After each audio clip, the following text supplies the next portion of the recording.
For nearly 250 years, from the 9th century to the 11th, the Vikings ruled Northern Europe. They were formidable warriors who swept through the Middle Ages, plundering everything in their path. But the Vikings were great seafarers too. They developed ingenious shipbuilding techniques, and they were skilled navigators. These skills allowed them to have a widespread impact through exploration and trade. Ships were the beating heart and the lifeblood of every Viking village. Kings journeyed to the afterlife aboard their revered vessels to reach Valhalla. But the Vikings' complex burial rites remain shrouded in mystery. The discovery of a new vessel in Gjellestad, Norway, immediately fueled international fascination with the Vikings. It was a ship of extraordinary size, and it was buried not far from the capital of Oslo. Who was buried here, and why? What is the story behind this extraordinary find? It's a great offer to, in a way, sacrifice a boat like that. So I think it must have been a very powerful person. The Gjellestad site is like a 1,000-year-old crime scene, where time and centuries of human activity have altered most of the evidence. But there are still many clues to be found. Using new technology to probe deep time, archaeologists will uncover answers that change our perception of the Vikings forever. Our story begins in 2018 in Norway, on farmland in Gjellestad, south of Oslo. This region is home to Gjell Mountain, one of the largest burial sites in Norway. Several important Vikings have been laid to rest under this strange, ancient dome.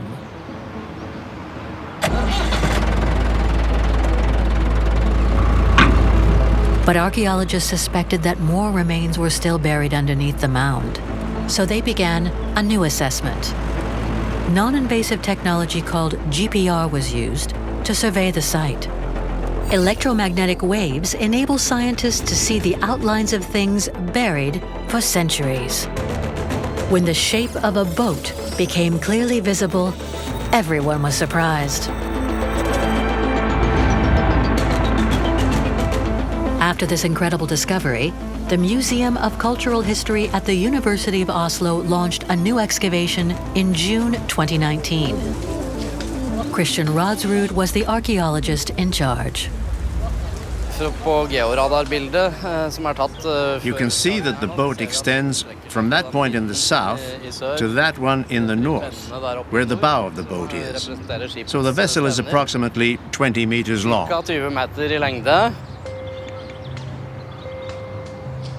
The team soon encountered the first parts of the ship. We dug 60 centimeters into the ground. You can see the remains of wooden planks. It goes up here, then there's another plank, then it goes up again, and so forth.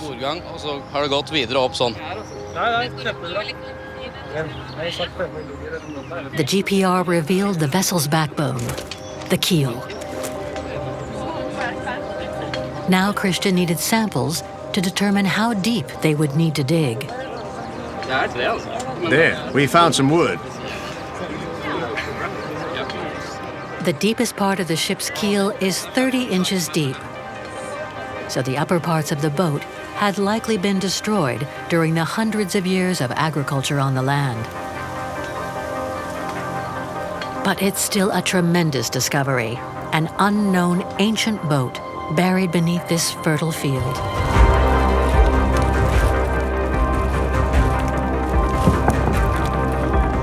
Only very powerful Viking leaders were interred with their ships.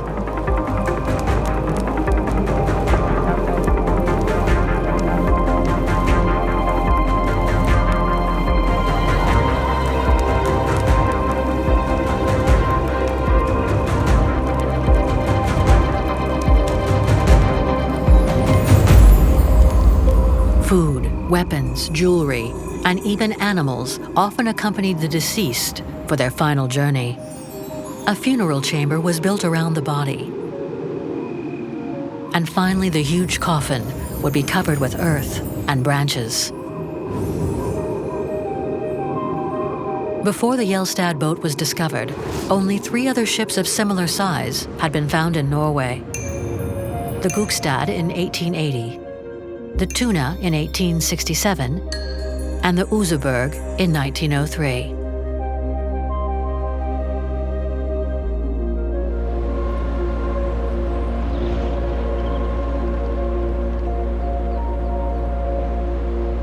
More than a century passed before the incredible Gjellestad boat came to light.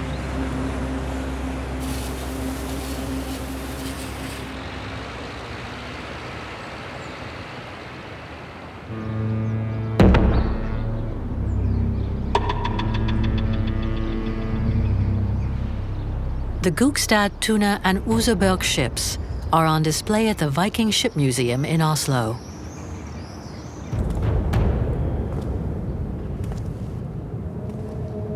Professor Jan Bill is the curator of the museum. Most of our knowledge about the old Viking ships, those from the early part of the Viking Age, comes from the ships that we have here in this museum, and especially from this one, the Oseberg ship.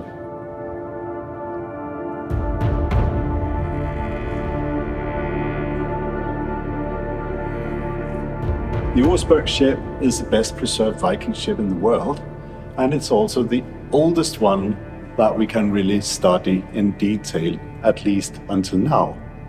It was used as a burial ship for 2 women. The ship burial itself was tremendous. It was filled with beautiful artifacts, mostly made of wood. The Oseberg Mound was excavated in 1904, and it revealed an exceptionally well-preserved longboat, 72 feet long and 16 feet wide. A beautifully decorated sleigh had been crushed into thousands of pieces by the weight of the mound, so it needed to be reassembled. Remarkably carved animal heads provided evidence that Viking craftsmen were masters of their art. A horse-drawn cart, used for religious processions, was also found in the treasure trove. It was richly decorated with characters and animals also found on textiles.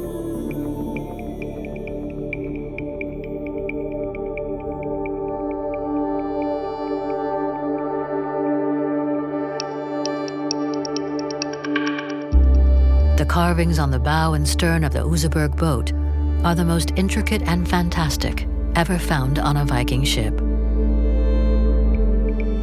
When we're looking at the Oseberg ship, we can really get a picture of how the Gjellestad ship must have looked. We'll probably have the same features also with these beautiful decorations which have been molded along the edges of the planking. And we'll also kind of imagine how the Gjellestad ship also must have had some kind of stem construction, which probably have rised just as the one from the Oseberg ship. The Oseberg was built in 820 AD on Norway's west coast, and it offers a wealth of information about the Viking era. But we still need to know more about how these warriors arrived in Scandinavia.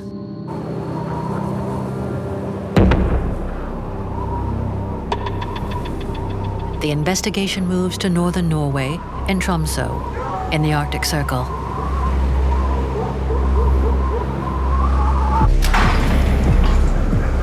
At the Arctic University of Norway, storerooms reveal rare archaeological finds that help explain how and when the Vikings populated Scandinavia.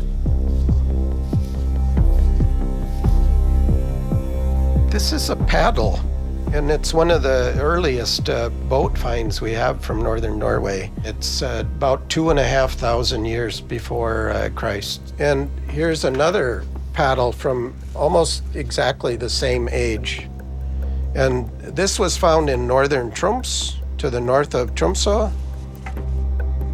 The evidence we have from the earliest settlement sites along the coast is that colonization of the Norwegian coast took place very rapidly around 11,500 years ago, all the way from the southern end to the northernmost part of the coast was settled within a period of maybe 200 to 300 years.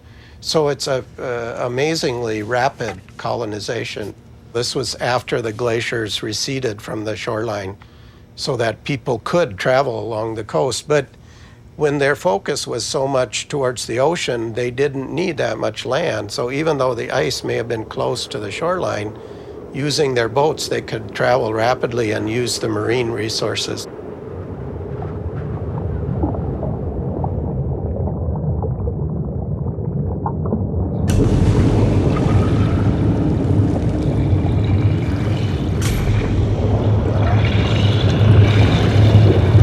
So boats are a critical element to that. They're essential tools to survival.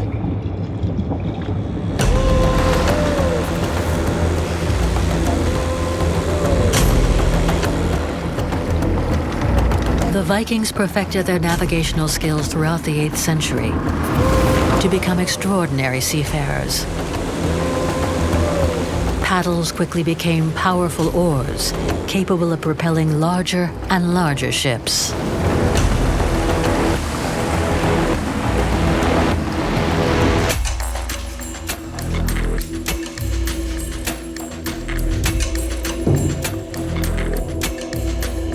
What we have here is a complete rowing oar from a Viking age ship. The early ones from the pre-Roman Iron Age, they were experimenting to some stage. And during this period, they'd found the exact form that they used.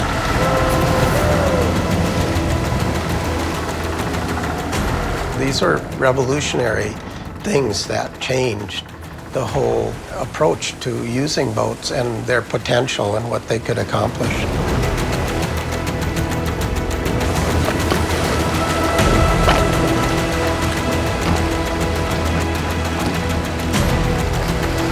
The earliest ancestors of the Vikings settled along Norway's coast.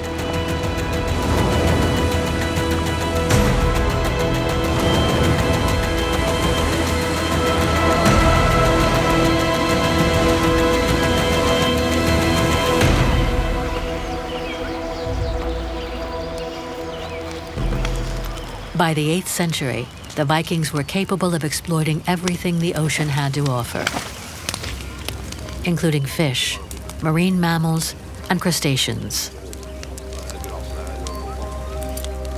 The sea and its bounty was essential to the daily existence of the Vikings.